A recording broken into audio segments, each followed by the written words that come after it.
Eu resolvi fazer esse vídeo porque eu vi muita gente no Brasil e do Brasil aqui falando e postando coisas como agora o aborto é ilegal nos Estados Unidos, ou agora o aborto é criminalizado nos Estados Unidos. E não é bem assim. Essa não é a verdade por completo. Se você vem morar em Connecticut, ou se você mora em Connecticut, já é uma mulher aqui, é uma mulher que vai vir pra cá, absolutamente nada mudou.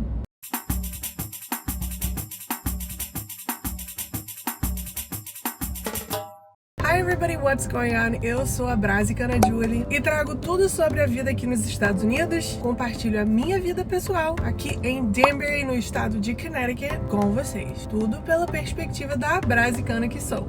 Se você quer saber o que é Brasicana, assiste esse vídeo aqui que falo mais um pouco sobre isso. Eu ia aparecer aqui hoje com outro vídeo pra vocês, porque na verdade eu já tenho um vídeo preparado com as atualizações dos valores de morar aqui em Danbury depois do Covid. Mas, sexta-feira passada, no dia 24 de junho, a Suprema Corte reverteu uma decisão que já tinha tomado na década dos anos 70 aqui nos Estados Unidos. E óbvio que isso tá repercutindo bastante, o que já era de se esperar, mas eu resolvi fazer esse vídeo porque eu vi muita gente no Brasil e do Brasil aqui falando e postando coisas como agora o aborto é ilegal nos Estados Unidos, ou agora o aborto é criminalizado nos Estados Unidos. E não é bem assim. Essa não é a verdade por completo. Mas antes de começar a falar sobre isso e explicar o que realmente aconteceu, eu queria dar um aviso, uma atenção aqui.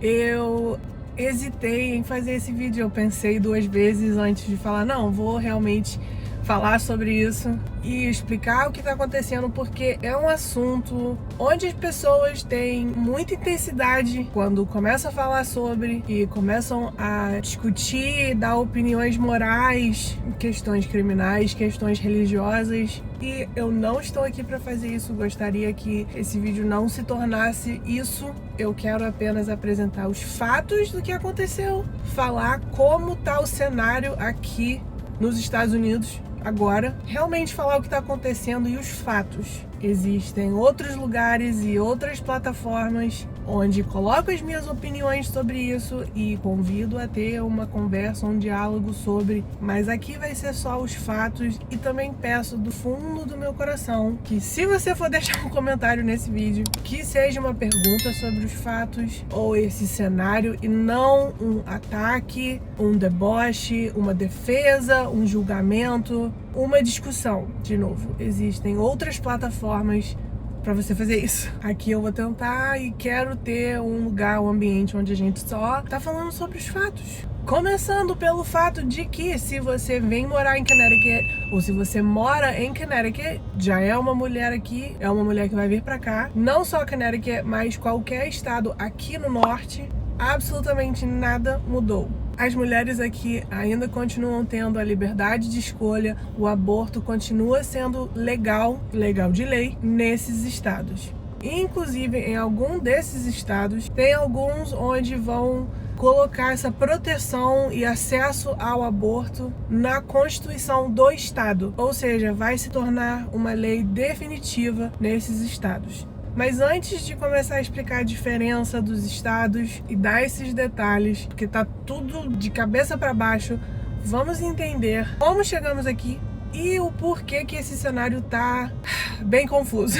Em 1973, a Suprema Corte dos Estados Unidos tomou a decisão em Roe vs. Wade que as mulheres tinham a liberdade de escolha. Isso veio por meio de um processo de uma mulher usando o nome de Jane Roe, mas na verdade o nome dela era Norma McCorvey, contra o estado do Texas, que era onde ela morava. O argumento dela e dos advogados que no final fez com que a Suprema Corte tomou essa decisão era baseado no 14th Amendment da Constituição. De novo, no 14th Amendment da Constituição do país, que defende o direito da privacidade.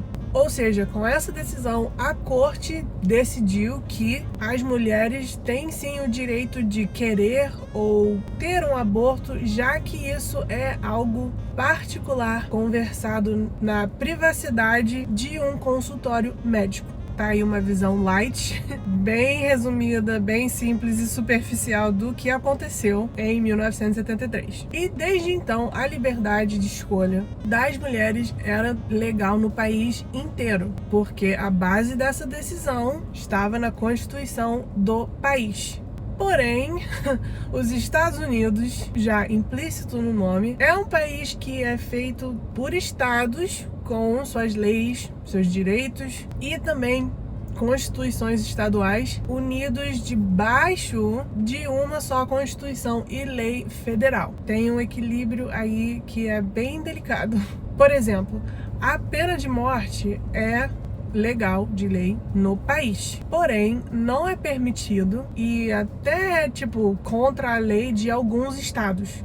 Connecticut e todos os estados aqui no norte são um desses estados. Ou seja, nesses estados a pena de morte não pode ser usada, utilizada, você não pode condenar nem matar ninguém aqui se a pessoa já foi condenada antes. Outros estados não permitem a pena de morte, mas se for uma sentença federal, de novo, cara, sério. Ok. Again. Mas se for uma sentença federal, o governo do país condenou essa pessoa à morte, eles permitem que isso pode acontecer nos estados deles, como Pennsylvania, Califórnia, e também tem outros estados onde a pena de morte é permitida, onde ela é usada e as pessoas são executadas nesses estados. Tem uma diferença. Não tem leis federais sobre habilitação. Por isso que tem alguns estados onde pessoas sem documento podem tirar suas carteiras de habilitação, como Connecticut e mais recentemente também Massachusetts. E outros estados, na verdade a maioria dos estados aqui nos Estados Unidos, eles não permitem que pessoas sem documento tirem essa carteira, como Flórida, Texas. Outro exemplo é sobre a maconha. Maconha é classificada pelo governo federal como uma substância ilícita e ilegal na mesma categoria de cocaína e heroína. Porém, vários estados legalizaram a maconha para uso recreacional? Is that a word? Recreativos? Acho que é recreativos. Legalizaram a maconha para geral que quer só usar, fumar um baseado e ficar de boa. Colorado e Washington foram os primeiros estados que fizeram isso, que tomaram essa iniciativa, mas hoje em dia vários estados, incluindo Connecticut e quase todos os estados aqui no norte, também legalizaram a maconha para esse uso. Mesmo que a droga continua sendo considerada uma substância ilícita e ilegal pelo governo federal. Como é que isso tudo funciona? É complicado. Vale lembrar que a democracia e essas leis são tudo uma experiência social que deu certo, ou não. Mas isso é outro assunto, outras explicações e teorias. A maconha não está listada na Constituição do país. Então o governo federal, um órgão do governo federal, pode listar essa substância como algo, falar ou decretar certas coisas, mas se não está na Constituição do país, os estados meio que têm liberdade de tomar suas próprias decisões sobre certas coisas. Fazendo sentido essa hierarquia da Constituição do país, o que não tá, aí os estados têm certa liberdade, mas se for provado que tá assim na Constituição do país, isso meio que vai por cima da decisão do estado. Isso virou uma aula de história e leis constitucionais e não era o intuito. Voltando então para o assunto, cada estado tinha suas leis sobre o aborto antes de 1973.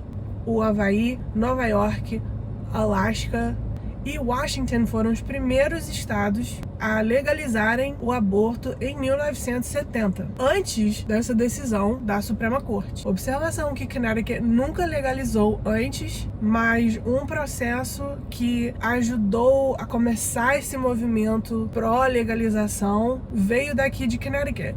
depois da morte da Jerry Santoro, que morreu aos 28 anos aqui em Connecticut, tentando fazer um aborto clandestino. Policiais tiraram foto do corpo dela e a foto dela morta, isso foi antes da época de coisas viralizarem, mas meio que viralizou naquela década. E essa foto foi usada como alerta do que acontece quando o aborto é ilegal. E ajudou a começar esse movimento, inspirou outros processos em outros estados.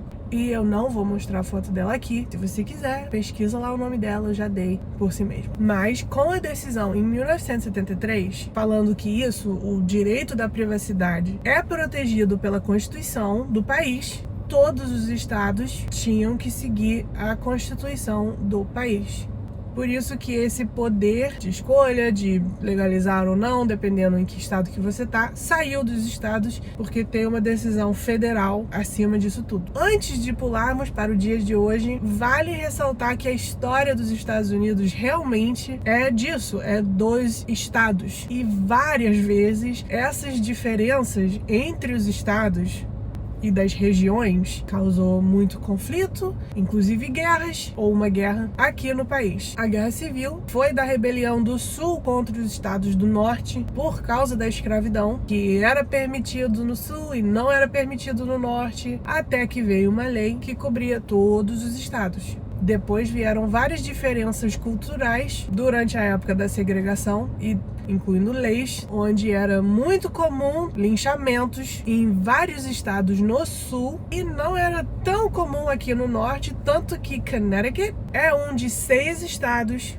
sem ter sequer uma morte registrada por linchamento. Isso não quer dizer que não aconteceu, porque talvez aconteceu, mas se aconteceu, não era em praça pública, não era algo que foi reportado, não era algo que convidaram a galera para ver, não teve. A gente não tem no histórico desse estado de Connecticut registro de um linchamento. E outras coisas também, como mulheres serem mais independentes ou terem acesso à educação e universidades junto com os homens e não terem escolas ou universidades separadas para elas. Isso começou e foi mais aceito aqui no norte e nos estados no norte do que no sul. Historicamente, os estados sempre foram muito divididos e bem distintos. E existem argumentos até hoje que os Estados Unidos deveria se inspirar no Brexit e se dividir em países separados. Alguns acham que a composição tinha que ser 4 países distintos.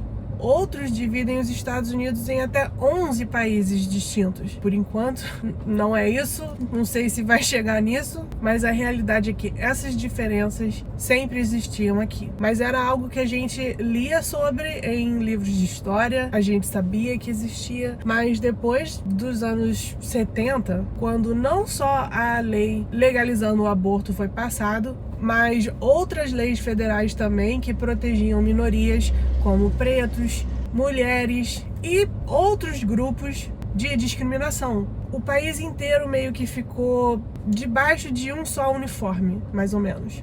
E viramos um país por inteiro. Durante a vida de muitas pessoas aqui, a minha e de outras gerações, a realidade dos Estados Unidos era esse. Um país com suas diferenças culturais, dependendo da região, porém um país debaixo de leis que protegiam a todos, então poderia se sentir em casa em todos os estados. A decisão da Suprema Corte nessa última sexta-feira fez com que o cenário meio que voltou para o que era antes, de estados com suas leis individuais, que causa alguém que pode ser protegido e viver uma vida normal em um estado não pode necessariamente fazer o mesmo em outro. Olhando para o agora, desses estados, apenas Vermont, New Jersey, o distrito de Washington, D.C., Colorado, New Mexico, Alaska e Oregon não têm limites de semanas para fazer um aborto. Ou seja, em qualquer ponto da gravidez, a mulher pode requerer ou procurar fazer um aborto. Já os outros estados, incluindo Connecticut, têm um limite de 24 a 26 semanas. Outros estados que não acabaram com o aborto ainda porque estão deixando por mais algumas semanas, ou tipo 90 dias depois dessa decisão, até banirem o aborto. É legal ainda, mas já tem leis que vão proibir o aborto há 90 dias depois dessa decisão, dependendo do estado. Tem alguns estados, como a Flórida, que queria banir o aborto. Logo que essa decisão saiu, já tinha leis prontas para isso acontecer, mas o estado recebeu um processo de uma sinagoga e um rabino que fala que a lei judaica é que estou lendo a lei judaica que esse rabino está usando no processo. Não tem a minha opinião nem nada misturada na frase. A vida começa no nascimento ou a partir do nascimento. Então, a nossa lei protege a vida da mãe. Se por alguma razão médica a mãe judaica necessita de um aborto, a nossa religião defende ela. Então, enquanto esse processo está andando, talvez a Flórida não possa fazer nada. E isso também é uma coisa que eu tô vendo muita gente falando que o aborto vai permanecer em questões de saúde ou em casos de estupro. E de novo, isso não é a verdade por total. Agora, no momento de gravar esse vídeo, apenas o estado de Idaho permite aborto em casos de estupro, incesto ou se a mulher corre risco de vida. Os estados de Wyoming, Mississippi, North Dakota têm leis parecidas, algumas não incluem incesto, mas já deram indicações de que pretendem mudar a lei em algumas semanas. Então a gente não sabe se vão incluir frases como no exceptions ou sem exceções, ou se vão abrir para ter sim exceções. Alguns estados têm sim esse no exception rule, então o aborto é ilegal para todos os casos. Alguns estados estão modificando as suas leis, como Oklahoma, que tinha sim uma lei já pronta,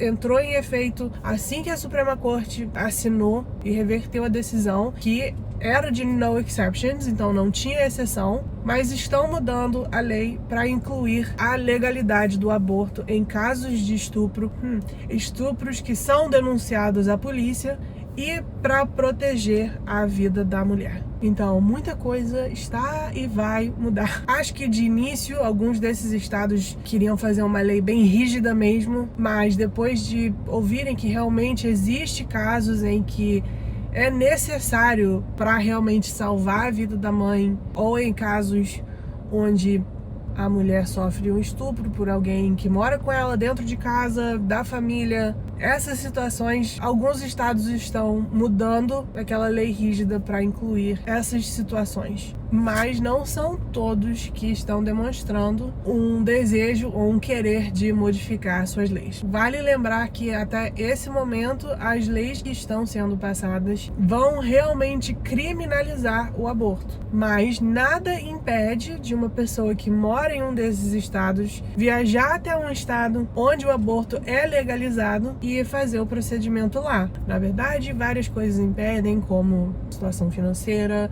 acesso a transporte. Então tem coisas que impedem, mas no geral nada impede de alguém fazer isso. Mas os estados onde o aborto é criminalizado já falaram que eles têm toda a intenção de processar e investigar casos de mulheres fazendo isso, o que levou Connecticut a ser o primeiro estado a assinar uma lei que protege o sigilo de documentos e informações de saúde e procedimentos médicos da pessoa que vem para Connecticut. E Connecticut também modificou os requerimentos de extradição das pessoas para outros estados. Então, Connecticut basicamente falou e assinou uma lei que não vai enviar documentos pessoais nem uma pessoa sendo investigada ou processada por aborto para outros estados. Depois disso, outros estados como a Califórnia pretendem adotar as mesmas leis. Vale também pontuar que esse crime nesses estados é considerado um felony. Eu não sei falar felony em português. E felons não podem votar e participar desse processo democrático. Em todos os estados onde o aborto vai ser criminalizado, felons perdem o direito do voto. Por causa disso, tem outros grupos que pretendem processar seus estados por discriminação, porque o 14th Amendment também tem uma cláusula que fala que as leis existem para proteger a todos sem ser parcial ou prejudicial a um certo grupo. Então eles estão proibidos de fazerem leis que são prejudiciais a um certo grupo de pessoas. Criminalizar o aborto faz com que as mulheres, desproporcionalmente, correm o risco de perder seu direito de voto. Então dá pra ver como é que o cenário, literalmente uma semana depois dessa decisão, está muito confuso para muitos estados e também muito confuso federalmente. E tem várias mudanças vindo por aí, mas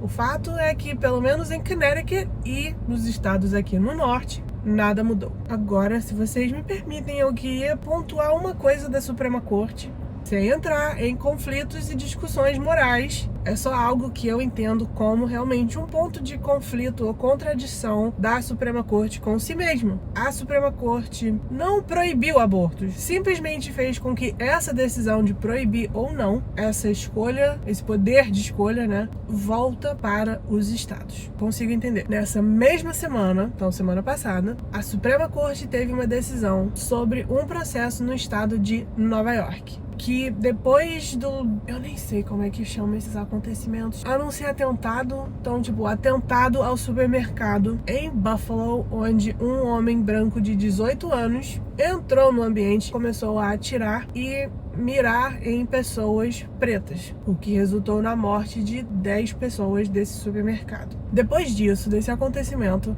Nova York passou uma lei que colocava mais restrições em um negócio chamado Concealed Carry Permit, ou Concealed Carry, que é o direito de porte de armas escondido, ou só o porte de armas mesmo no Brasil, não sei qual é o linguajar aí, mas é quando a pessoa tá na rua armado, tipo com uma arma debaixo da blusa. Tem duas coisas aqui, você tem o direito a ter armas, você pode ter armas dentro da sua casa, e se você for levar pra ir caçar ou alguma coisa assim, você tem que carregar ela no carro atrás e não na sua pessoa, ou não de fácil acesso, tem que estar separado. Isso é uma coisa que você pode fazer. Se você quer ter uma arma na sua pessoa em ambientes públicos, você tem que ter o Concealed Carry. Então são duas coisas sobre armas distintas. Um não dá direito ao outro. Então Nova York quis colocar restrições em cima desse Concealed Carry, em andar armado despercebido em ambientes públicos. E a Suprema Corte, semana passada, falou que não, Nova York não tinha o direito de fazer uma lei que colocava restrições nisso. Alguns falam que é porque a Constituição desse país permite ter armas no Second Amendment. Realmente, sim. Mas, de novo, a lei não estava colocando restrições a ter acesso a armas, o que é protegido pela Constituição, apenas no porte delas em ambientes públicos. Então, isso no controle de armas, os estados não têm direito de decidir. É algo protegido pelo governo federal, o porte de armas. Mas o aborto ou a liberdade de escolha da mulher não é. Acho que se é para dar mais direitos ao estado, então dá mais direitos ao estado. Devolve, então, essa decisão também do porte de armas e outras coisas para os estados. Mas o fato de que um é protegido federalmente e outro não, não sei, eu não entendi muito bem essa lógica. Algo parece inconsistente para mim nessa discussão sobre os fatos do que aconteceu semana passada e não sobre moralidade ou questões religiosas ou criminais. Mas é isso. Não queria deixar passar batido, caso alguém tinha algumas dúvidas, e também precisava esclarecer algumas coisas, porque estou vendo várias informações fakes aí nas redes sociais. Espero que você terminou esse vídeo com mais informações ou mais informado do que antes. Qualquer dúvida pode perguntar, ou se for algo pessoal e algo mais privado, sempre estou disponível no meu Instagram. Thank you so much. I will see you next time. Não cortei meu cabelo, está aqui, só vou caminhar daqui a pouco, então tá preso. I will see you next time. Thank you so much. Bye!